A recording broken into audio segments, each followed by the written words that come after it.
Sports Source is brought to you by Franklin Motor Company. Visit them at franklinmotorstn.com to check out deals like the 2009 Cadillac Escalade Hybrid.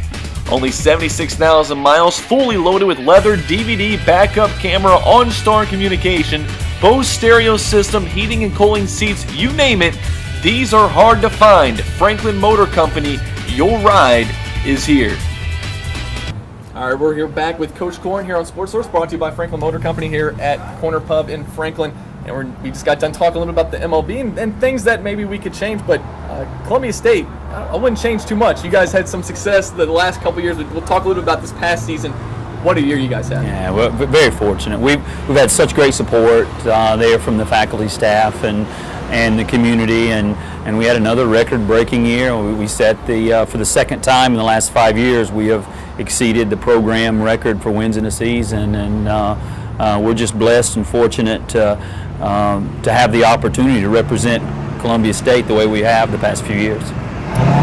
What you said that you've broken more records this year. What made this team so special? You know, it's funny that you asked that question. I was speaking with coach earlier this morning, and we were talking about putting a team together, recruiting a team, and it's not always having the best players. I've made the comment in professional baseball, if there was some way you could pour out every single team's talent into a bowl, it's going to be equal all the way across. I mean, at someone's talent level, the Cubs aren't any less talented tool-wise. They don't throw more slowly. They don't hit the ball not as far. It's the immeasurable things, the things you can't measure that work into a team, and it's not just the 9 best players that win. It's about making the right recipe, and that's what we had. We had the right recipe. I don't look at our team this year and go, oh my gosh, we were so much better than talent-wise, tool-wise than teams in the past, but the recipe worked.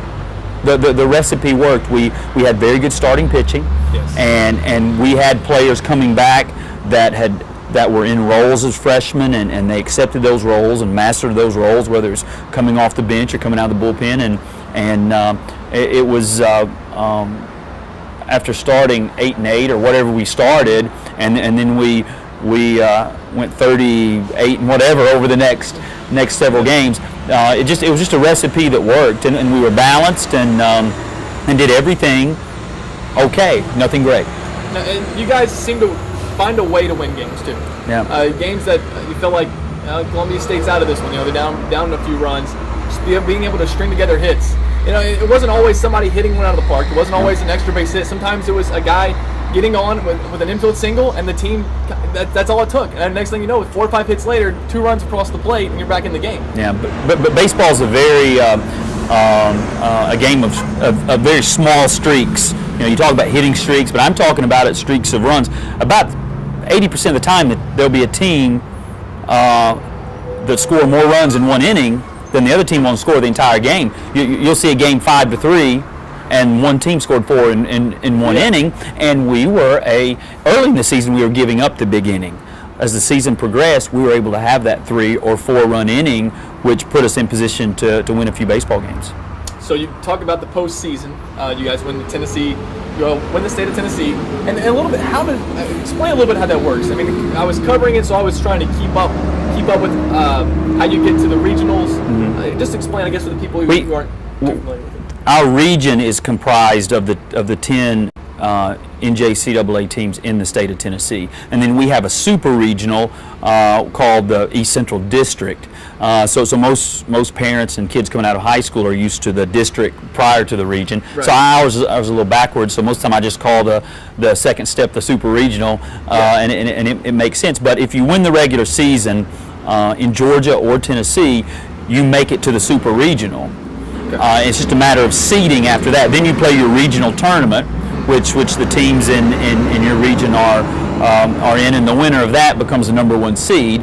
And this year we've been the first team since this type of format has came up to win the regular season and the tournament, the regional tournament, to make it on. This year was played in Georgia Perimeter.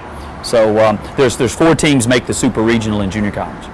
Okay, so So you get through to that, and you go on to the JUCO World Series, and which was really neat. And you get to watch some of those games, really close games, and then the one that people were talking about the most was the Riley Delgado walk-off. I remember a game against Chattanooga State a few years ago that had a lightning delay and a 4-hour rain delay, and we were up and we were down, and it was probably the most emotionally challenging game that I've been in until this game against Cochise. We're on the brink of elimination, and so were they. We had lost our first game by 1 run against the eventual national champions, Iowa Western. Tough loss, and come back against Cochise, and we're leading, and then they make a tremendous run, and we're down a couple runs. And even before Riley's home run, we had a huge home run to tie the game with 2 outs.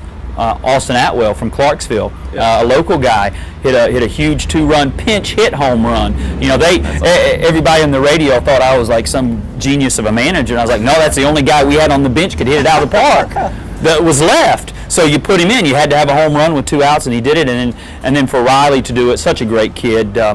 He's the third Delgado brother that's played for us here at Columbia State. That's really cool. Yeah. So when you put Atwell in, your thought was, we're down by 2, we got a guy on, let's put Atwell to the plate and see if you can you say, hey, get a good pitch and hit out of the park.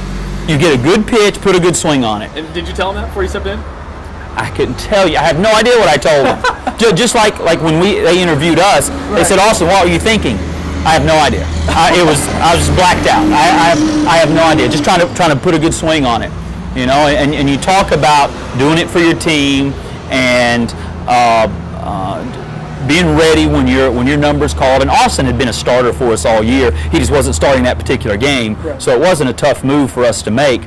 And you know, the guy threw him a fastball, and he didn't have a very good scouting report on us, I suppose. And Austin put a great swing on it, and it was a no-doubter over the left center field fence. So that was huge to tie the game after we'd been leading the whole game. And then Riley to come up, I think he led off maybe the 11th or 12th inning, whatever it was, and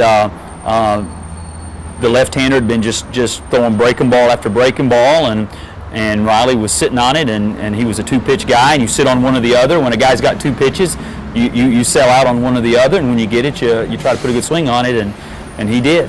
He did. When the ball started heading towards the left field wall, did you know it was gone? Or? No doubt.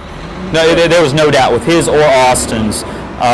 The part that there, if you hit it, the ball really jumped there. Very much like, the Rockies are probably leading the major leagues in every offensive category. Yeah. You hit a ball out there in Colorado. The balls in humidors or something in Colorado, aren't they? Yeah, it's just the elevation and everything. The density of the air is not there like we have here. The humidity's low, and the ball really carries. So when the ball left Delgado's bat, you just knew it was disappearing over the wall? Everyone did, and we'd hit several home runs, and the umpires were on us about keeping our players back in the dugout. They didn't say anything on that particular one. They celebrate a little bit. They did, but great. What a great experience for a fine young man. What was Riley saying after the game? Do you remember that? Just smile ear to ear. You know, so he was able to do that in front of his mother and his father. His brother, who we were 1 game short with, his the middle brother Dustin, who's playing at MTSU, who's starting shortstop for Middle Tennessee State, and then his older brother Casey we were also 1 game away. He's now pitching in the Frontier League. He's pitching professionally. Oh, that's cool. So it was a little bit of it was redeeming probably for the whole family that we've been so close 4 years. And now here's Riley as a freshman. We get to be here, and he gets to be a hero.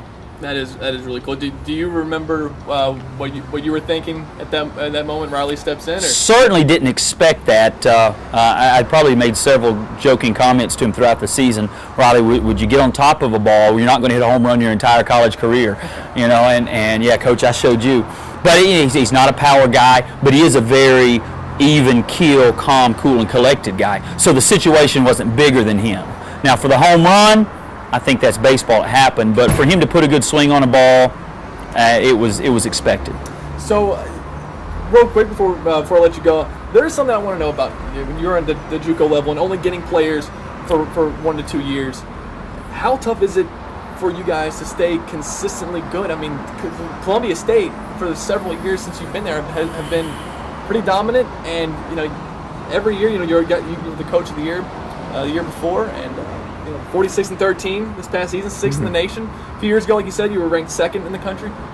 How do you do it with the turnover in the two years? Certainly, success opens some doors for future success, and one or two guys do well and they have good outcomes. We have a couple guys like Lucas Laster and Derek Armstrong that go to Mississippi State. You have a guy like, and these are all local guys here in Middle Tennessee. Are getting to go on and Clint Wright playing for the Braves, and that success allows us to recruit better talent here in this area. So it's a little bit, you have the wave, you get the wave going, and you try to ride it and stay on top of it, and getting players who are more ready now is important, because like you said, you only have 1 or 2 years with these guys.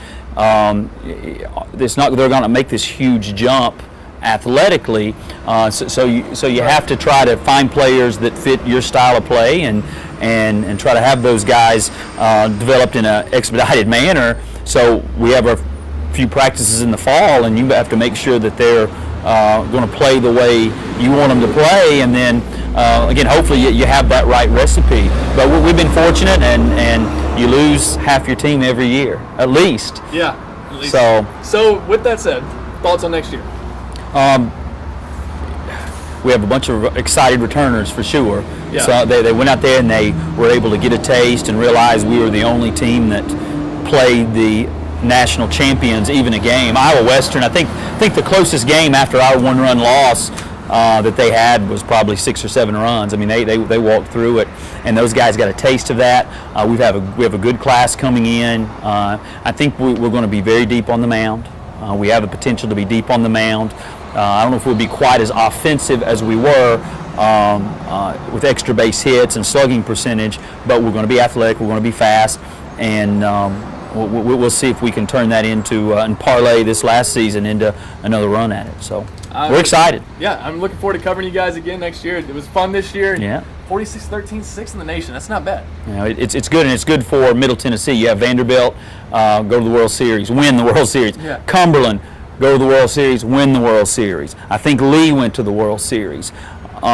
Columbia State goes to the World Series. That says a tremendous amount for baseball here in our state. And you were talking with Paige's coach earlier about the excitement of soccer in the area. That's got to make everyone here in the state of Tennessee excited about our baseball and the future of baseball here in our state. Yeah, definitely, Coach. Once again, thanks for coming on. We'll be right back on Sports Source. Asheville FC's coming up next.